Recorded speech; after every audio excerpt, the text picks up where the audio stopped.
back, everyone, to Climate Conversations.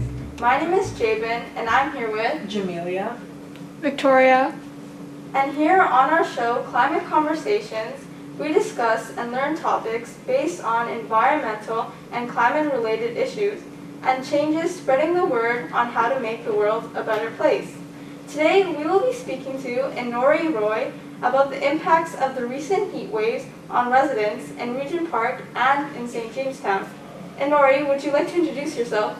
Sure thing. Hi, my name is Inory Roy. I'm Associate Editor at The Local magazine, which is a Toronto-based publication focusing on social justice and long-form reporting. And I'm here to talk to you guys about the story that I did for The Local last issue, for the environment issue, about heat waves across Toronto and how the infrastructure of the city means heat is distributed unequally amongst its citizens. Great. So what inspired you to write an article about the environment? Is that your niche field? So I don't have a beat, so to speak. I don't have a particular thing that I write about, but I am very passionate about the environment. I have done some level of reporting on it before. I've reported for other publications on environmental related issues. Part of the thing that made this particular story about heat so important is that it's part of a collaboration that we were doing with the Narwhal, which is a major environmental publication in Canada. It sort of operates nationwide. And so part of the key was that we wanted to come up with a story that was important to Torontonians and that was relevant to what people were experiencing in the city, but that also reflected the experiences of people in different parts of the country, including places like Vancouver, Edmonton, Montreal.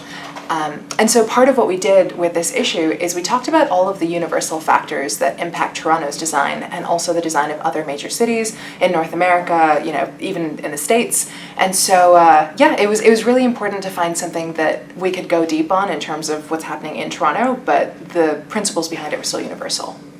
Great. how long have you been with The Local? Yeah, so I right after I finished my master's degree in journalism, I did a fellowship at The Local for the fall of 2020. And after that, I started freelancing with them, and I spent most of 2021 doing a majority of my writing for them. And then earlier this year, I was hired as staff. So it's technically only been since February, but I've had a long-standing relationship with them for a few years now. What would you say got you into journalism? Well, I loved writing, but I felt like there was a lot of injustice in the world. And so I was like, how do you combine a love of writing with wanting to expose injustices? And so I decided to go down the journalism route as a result of that. And I started in high school. I was a editor-in-chief of my high school newspaper in Mississauga, and then it sort of spiraled from there. And I knew since I was 15 that this is what I wanted to do. That's pretty cool. Yeah. And we know that your article has connection with Regent Park and St. Jamestown. Do you have a personal connection with both of these communities? I actually don't really. I live nearby, and I have been spending a lot of time here lately because I think there's this really vibrant culture scene, even the space that we're in right now. It seems like there are a lot of really amazing events here. I was just here for Fringe. But really the thing that tied me to this particular neighborhood for this story is that the organization that's mentioned at the beginning of the story, Community Resilience to Extreme Weather Crew, they operate primarily in this neighborhood. And there's no other organization in the city that is quite as perfect in terms of talking about the fact that there's no systemic response to extreme weather, the fact that extreme weather impacts people who are already traditionally marginalized, and that in the face of a lack of systemic response, people have to turn to their neighbors for help. And so that was the perfect sort of human component to talk about a story that otherwise has a lot to do with just city design and these sort of drier principles, so this made it more human. So before we dive into our interview, could you give us a brief history of Toronto's relationship with heat waves? Yeah, so Toronto is, it's people, if they think of Toronto, they know it more for its harsh winters than its harsh summers, but it's getting worse and worse. And so, we have historically had heat waves. We had a major heat wave in 1936, I believe. That was an 8-day heat wave in which somewhere in the realm of 200 people died, for a variety of reasons, including like just health impacts from heat, but also like drowning in rivers or drowning in the lake because they just were so desperate to go out for a swim to get away from the heat. And so we have had historical anomalous events, but now the problem is that they're becoming more and more common and more regular. Like we've had several heat events just this summer, right? And so Toronto's relationship with heat now is that, like most other major cities, it is designed in a way that heat is unequally distributed based off of the way that it's designed.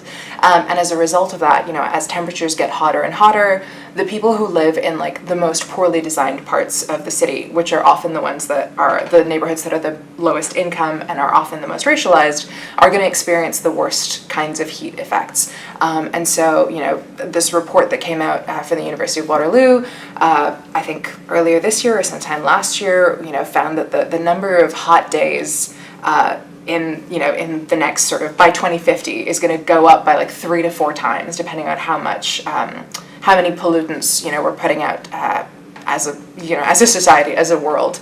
Depending on like climate projections, we're looking at like 8-day-long heat waves being the average instead of the current like 3 to 4 day. Yeah, and so Toronto's relationship with heat is going to get worse. It's a matter of when rather than if.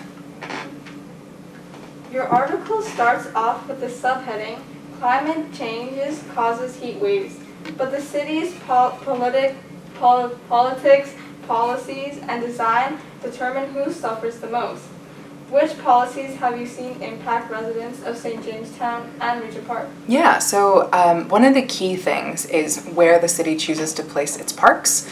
Parks and tree cover are a massive aid to heat. You know, they help prevent massive rises in temperatures. They provide shade and canopies so that people can cool down.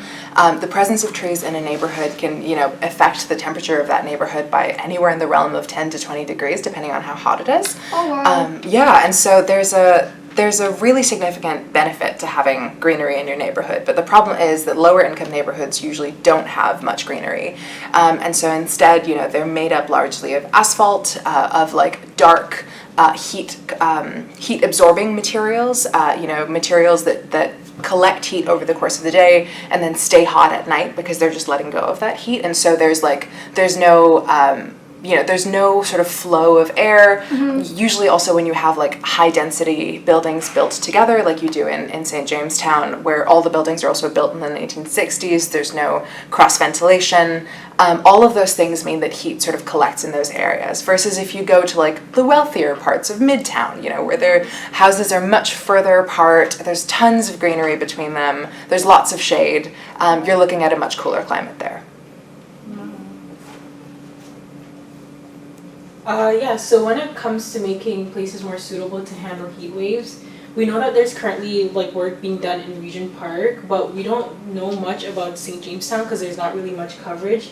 Do you know if there's any plans to retrofit the buildings in St. Jamestown to make them more suitable to handle the effects of the heat waves? So I don't know of any concrete plans that are happening at the moment, but the city has begun a program this year called the High Rise Retrofit Improvement Support Program, which is basically a sustainable finance model in which like low cost financing is provided to building owners who want to retrofit their buildings to, you know, have better infrastructure for air conditioning, to have, you know, better and less heat absorbent materials, things along those lines. And so that financing provided by the city would help with retrofitting those buildings. But the problem is that it requires like individual decision making of building owners and landlords, and you have to understand that like if we can't assume that landlords necessarily have their tenants' best interests at heart because of the history of what we've seen happen in the city, and what's happening right now, especially in places like Parkdale even. And so it's really up to the individual, and that's part of, I think, the biggest flaw of that particular retrofitting program. So where could we find some cool down areas where residents can go to? Yeah, so as I mentioned in the story, a lot of times in these buildings, they'll have like the lobby or the recreation room be the cooling facility Right. for that space. And so you have, you have seniors sort of come down to the lobby and congregate there, the only place where it's really air conditioned. Often these seniors don't have access to air conditioning in their own homes, they can't afford to. And so, that's a potential solution, is just going downstairs. But there are also other community places that have been recommended. So people who live in the buildings in St. Jamestown that the crew volunteers go to, those folks have been recommended to go to places like the St. Jamestown Library, the Wellesley Community Center, and the Regent Park Community Center. I actually imagine that this building probably also serves as a cooling facility sometimes. And so, those are some of the places that people are recommended to go to. But part of the problem is that people don't necessarily have the mobility to get to those places, especially if they're older, they use wheelchairs or walkers, or they're just like isolated in their homes and they feel kind of anxious about going out alone. And so in cases like that, they'd rather stay in the lobby or just stay isolated in their homes rather than walk the 25 minutes or take a bus for 15 minutes to get there. Yeah, it's also costly. Exactly. To take the streetcar. Yeah. So why would you say stories like these are important to cover?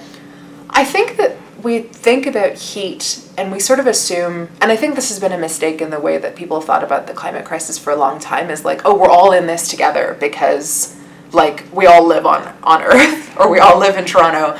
And part of the thing is that, yes, we all live in the same city, but we experience the results of the city's design very differently, right? And so it was really important for me to talk about a neighborhood that doesn't actually, I don't think there has been any prior coverage of how the particular design of this incredibly high density neighborhood might be affecting the people's experiences within it. And so I wanted to find this sort of hyper-local story that we could tell, which is part of our mandate. It's in the name.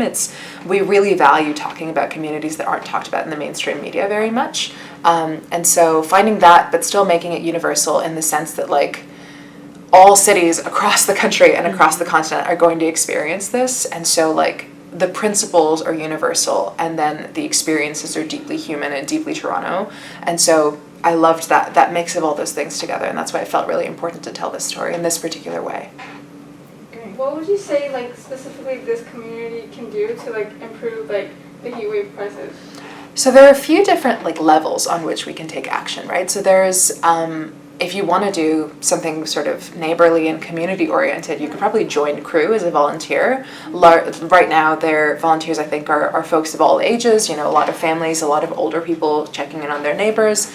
And that's part of this broader sense that I think we need to, we need to have more of a connection with our neighbors. I don't know my neighbors at all. I think that, the idea that, if there's a freak heat event and it gets, really unbearably hot, and you know that your neighbor is, elderly or has a small child or something like that, knock on their door, check on them, see if they're doing okay, see if, there's any way you guys can support each other, volunteer in your community. And then there's the level of, well, there needs to be better infrastructure and systemic change, right? And so that's about, lobbying your city councilor to do more, right? To have some sort of greater incentive for people to retrofit buildings, instead of just having it be the city provides the funding, but they don't have anything to bring in the landlords and the building owners who are going to do it, right?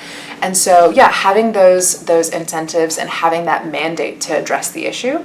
And then there's the immediate solutions. I think we need to maybe look into providing access to air conditioning for people who don't have access to it in their homes and who have mobility issues. There are people who have, wheelchair, who use wheelchairs and who can't necessarily, get on a bus and go 20 minutes away to a community center. How are you going to cool them down in their homes? Why should they be expected to leave? And so something about providing financing for cooling or providing portable air conditioners, which you can, lend out, things like that. And that happens at a more city level. Right. Yeah. Could you tell us a little bit more about Crew? Yeah, sure. Sorry, I'm just gonna. So Crew is a team that was formed in 2014. So they were formed after a couple of key weather incidents that happened in the city. I think there was some flooding in the summer, and then there was an ice storm in the winter of 2013. And so in 2014, a bunch of community groups came together to say, okay, this is a little unsustainable. We have no emergency response situation. We have no emergency response in the case of extreme weather. And, we knew in 2015 that, climate change was going to happen and is happening. And so, there was a sense that we needed to form that infrastructure in the community itself sooner rather than later. And so the folks at Crew got together. They are very local, like they mainly work in St. Jamestown, Regent Park, generally I think this area, and their key motivations are to check in on the most vulnerable members of their community, most vulnerable residents of their buildings during extreme events. So it doesn't have to be just heat, it can also be extreme winter weather, flooding, just any form of like extreme weather that people might not be prepared for by themselves or that people might need support in. And so it's a large team of volunteers, and they're like community, it grows. They were telling me about the experience that they had in terms of organizing these walks through parks in the area on really hot days so that people can get some access to shade.